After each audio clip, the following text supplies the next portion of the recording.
So last night I finished the Gilmore Girls Revival, A Year in the Life, and I have a lot of mixed feelings and a lot of mixed just everything. There's a lot of mixture inside of here. Oh, and I am still sick, by the way. So I thought I would just do a I don't know if this will be a review or not, but I just want to talk out my feelings. So I will have an unspoilery part like right now, right here. So if you haven't watched the revival at all, you're safe right now.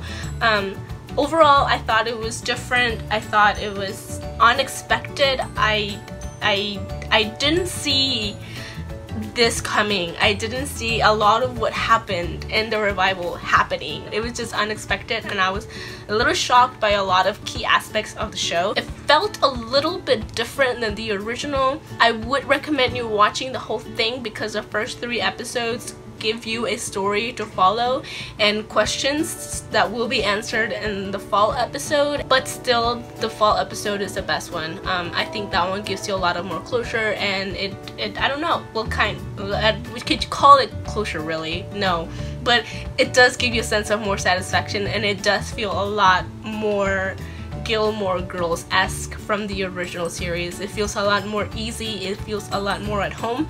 So that one was my favorite, but I would still recommend you going through the first 3 beforehand. That being said, I think that's it. So if you have not watched the revival, please, I would suggest you leave right now unless you have no problem being spoiled, because I will spoil a whole bunch of things in the following couple of minutes. However, proceed at your own caution. If you want to be spoiled, go right ahead. Okay, so for the spoiler part, I'm just gonna like talk it out because it's so hard. There were so many things that happened, and those of you that have watched it know all this stuff. And so I'm just gonna start by characters because that's how I follow the story. So first off, winter episode begins, and it's magical and it's great because it's snowing and Lorelai can smell snow, and it's just amazing.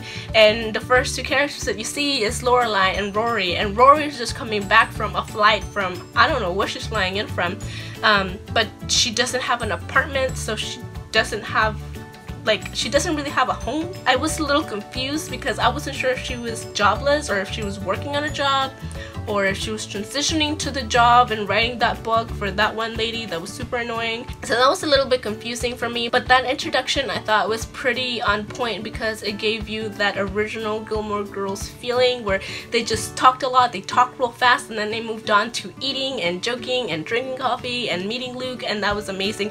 Luke, I was so happy to see Luke. He still Luke. It's Luke, and I love him, so I was really happy to see him. That's the episode where they originally start talking about the death of Richard, which is really sad. So they go to Emily's house, and you have that scene, you know, from the trailer where there's this huge picture of Richard that covers a whole wall, and it's so funny. They kind of go back to the funeral, and Lorelai confesses to Rory that she said something really inappropriate while they were telling stories about Richard, and so that kind of created another dent between her and Emily. So now Emily, this time around, she was one of my favorite characters. I thought she was so brilliant and so well written, and she was so awesome. She was awesome. After the death of Richard, she's just trying to cope, and she doesn't really know how to,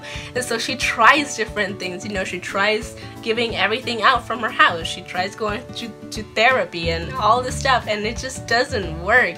And so Lorelai and her are always at odds, because they always are, and Rory's there trying to patch things up between them. But just the character growth that Emily has in this episodes is just so amazing, because keeping in mind that there's about 9 to 10 years between season 7 and the winter episode, I'm assuming that was a decade where these characters evolved and changed as people, right? And I think that Emily really did, and the writers did her justice in that sense, in that area. Of course, that coupled with Richard's death, I mean, that obviously had to change something in her, but she was just such an amazing character. I mean, just where I see her in winter and where I saw her in the last episode of season 7 and where I saw her at the end of the fall episode, it was so awesome. I love seeing her get out of what she was used to, of what her life was,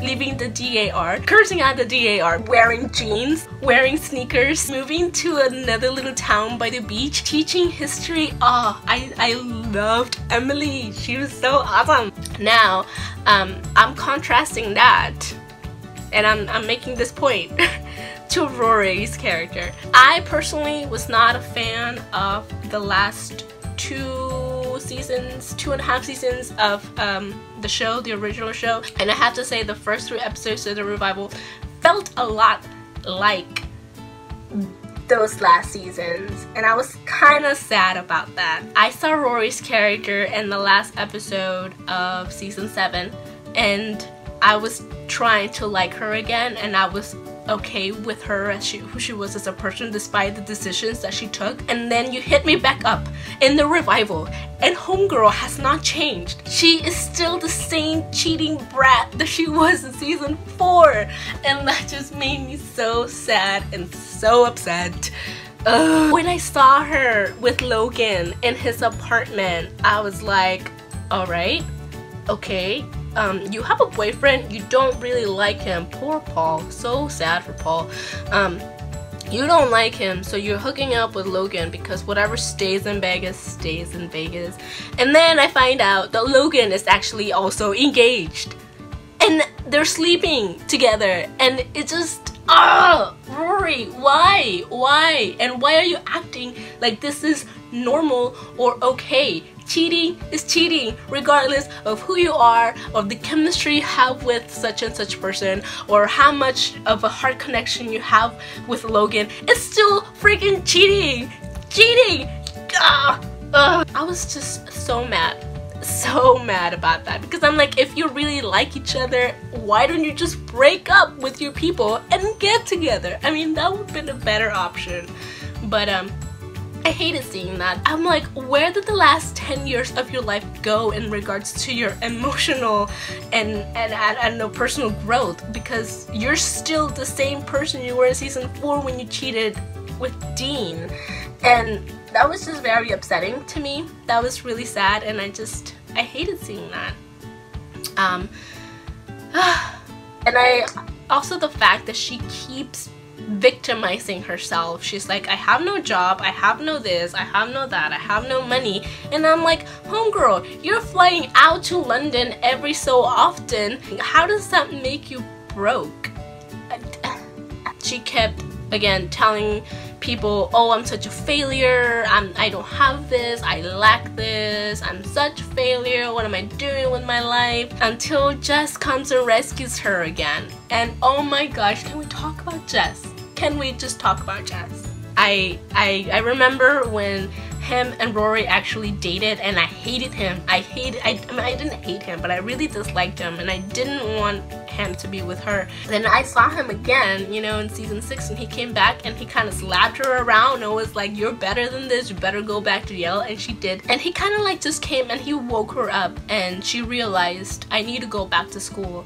And he came back and he had himself put together, and he was writing a book, and he knew where he was going, and he was so mature. And I loved Jess at that point, that I did become Team Jess at that point. I really wanted them to be together, but you know, they didn't. And then he came back in the revival, and again he comes and he gives her this brilliant idea to write this book about her and her mom, and I just love Jess now. I really love Jess. I just want him to be happy. I really do. It's weird, but Jess, I love you. Aside from that, let me get away from the Rory angst. Now let's move on to the actual fall episode, which was again the best episode in my opinion. I think it was the most organic and naturally feeling episode. I felt like the previous 3 episodes were a little bit too staged almost. Like they tried too hard to make it Gilmore Girls Stars Hollow-y, that it felt a little staged. And I felt like the last episode was so natural and so organic, and it just it just it was magical. I love that this episode really brought everything full circle, and we see that between Lorelai and Emily, where Lorelai calls Emily and tells her this like really heartfelt story about her and her dad when she was 13 years old and this boy broke up with her. And this just, again, this ties the knot back to the original conflict in the first episode where Emily was upset about Lorelai not being able to recall a specific loving event between her and her father.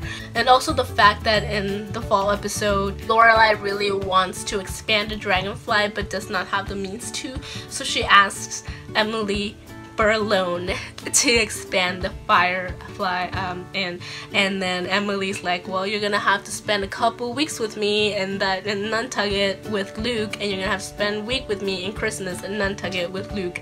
And so again, that brings us back to the beginning, season 1 of Gilmore Girls, the beginning of Friday night dinners. That was just amazing. So I love that just tied itself back together, because you know it's not the end of the girls. I also love Luke and Lorelai getting married finally after attempting to getting married in the original series and then failing at it, and then just kind of shacking up together for the longest time, and Lorelai kind of being in a rebellion and, you know, not getting married because I'm not like my parents, and now actually wanting to get married and getting married in this final episode. And it was just so magical and so true to them, like the wedding that they had.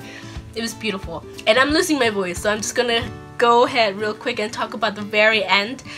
The last words that Rory gave were that she's pregnant, she's pregnant, she's pregnant, pregnant. She's pregnant. I was so not expecting that. I was shocked, and I thought, what? So I'm assuming that this baby is Logan's, and this is why she went and she talked to her dad about, do you think it was right that my mom raised me as a single mother? So I don't know what to expect after this. Other than that, I love seeing all the characters. I love seeing Lane. I love seeing Paris, and I hated that they split up Paris and Doyle. I hated that. But seeing all the other characters was just amazing. Seeing Suki at the very last episode, Fall, again, one of the reasons why Fall is so great. But anyway, other than that, it was great. I love Kirk, even Taylor, it was nice. Babette and Miss Patty and everybody, and Little Piggy, that was so funny to have. So just everyone, it was really nice just to see everyone. So overall, it was worth watching, and I look forward to maybe seeing more, maybe, just maybe. Let me know your thoughts down below, and remember to subscribe if you would like to see more of this. Thank you for listening to me, and have a great day. Bye.